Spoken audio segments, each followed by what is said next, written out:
शाम के समय में अगर हम लोग क्लास चलाते हैं और बच्चियों के साथ कोई भी होनी अनहोनी होती है तो क्या वो इसकी जिम्मेदारी उठाते हैं? आज से 20 साल पहले चले जाइए, फर्स्ट डिवीजन गांव में 1 या 2 होता था। अभी आईटी में 100% ला रहा, वह कोचिंग का बदौलत। तो अगर हम सिर्फ अपने प्रॉफिट के लिए ही कर रहे हैं तो क्या हम रिजल्ट नहीं दे रहे हैं? और अगर हम रिजल्ट नहीं दे रहे हैं तो उन ऑफिसर्स के बच्चे क्यों नहीं पहले सरकारी स्कूल में उनको एडमिट करवाते हैं? आप काम करने से रोक नहीं सकते हैं। आप ये निर्धारित कर दीजिए कि 5 रुपया में पढ़ाओ, हम लोग 5 रुपया में पढ़ाएंगे, लेकिन कलेक्शन आप करा दीजिए। याचना नहीं अब रन होगा, जय या की मरण होगा। अगर हम लोगों को मरना ही है भूख से तो ऐसे क्यों मरे? बिहार सरकार के शिक्षा विभाग के तुगलकी फरमान को लेकर डीएम सुब्रत कुमार सेन ने जिले के सभी निजी कोचिंग संस्थान के संचालकों के साथ एक अहम बैठक की। आपको बता दें कि भागलपुर स्थित समीक्षा भवन में ये बैठक का आयोजन किया गया। बैठक में सुब्रत कुमार सेन, एसडीओ धनंजय कुमार, डीईओ समेत जिले के सभी निजी कोचिंग संस्थान के संचालक मौजूद रहे। वहीं इस बैठक में शिक्षा विभाग के द्वारा विद्यालयों में शैक्षणिक अवधि सुबह 9 बजे से लेकर शाम 4 बजे तक सभी निजी कोचिंग संस्थान के संचालकों पर रोक लगाने संबंधित शिक्षा विभाग के निर्णय से अवगत कराया गया और सभी कोचिंग संस्थान के संचालकों को शिक्षा विभाग के निर्णय को पालन करने का डीएम ने निर्देश दिया। वहीं अनुपालन में लापरवाही बरतने पे संचालकों के ऊपर कार्रवाई होने की बात भी कही गई। जबकि बैठक के बाद शिक्षा विभाग द्वारा शैक्षणिक अवधि निर्धारित करने को लेकर जिले की सभी निजी कोचिंग संस्थान के संचालकों में आक्रोश दिखा। निजी कोचिंग संस्थान के संचालकों का कहना है कि सरकार जहां एक तरफ शिक्षित बेरोजगार को रोजगार मुहैया कराने में विफल है, वहीं सीधे तौर पे निजी कोचिंग संस्थान को बंद कराना चाहती है।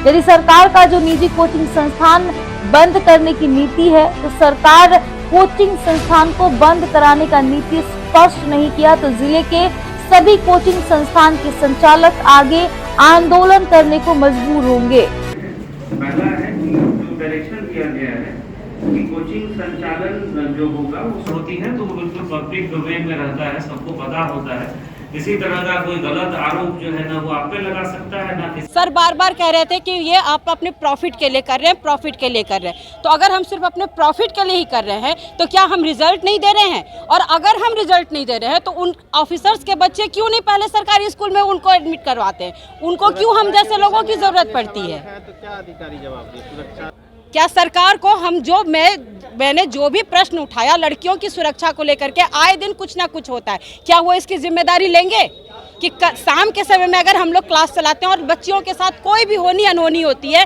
तो क्या वो इसकी जिम्मेदारी उठाते हैं कि हाँ वो हम कहते हैं कि हाँ कुछ नहीं होगा, हम उनके साथ फोर्स लगा देंगे? ऐसा नहीं हो सकता है।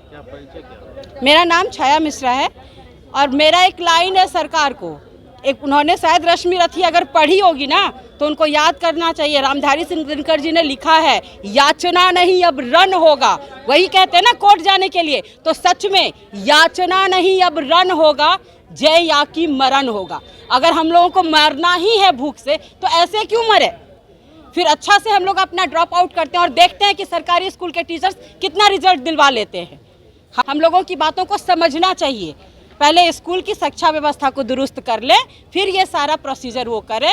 मोस्ट वेलकम, हम भी उनका साथ देंगे। अभी जो इस तरह की प्रावधान आई है 9 से 4, ये सीधा सीधा कोचिंग बंद कराने का नीति है।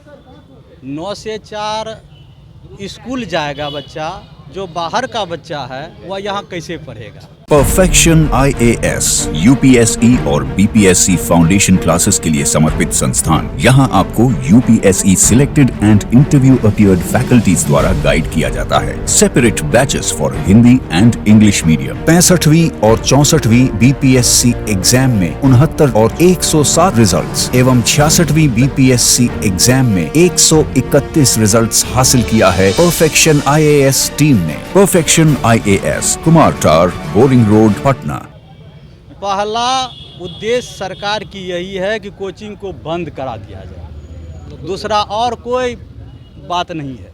आज से 20 साल पहले चले जाइए, फर्स्ट डिवीजन गांव में 1 या 2 होता था।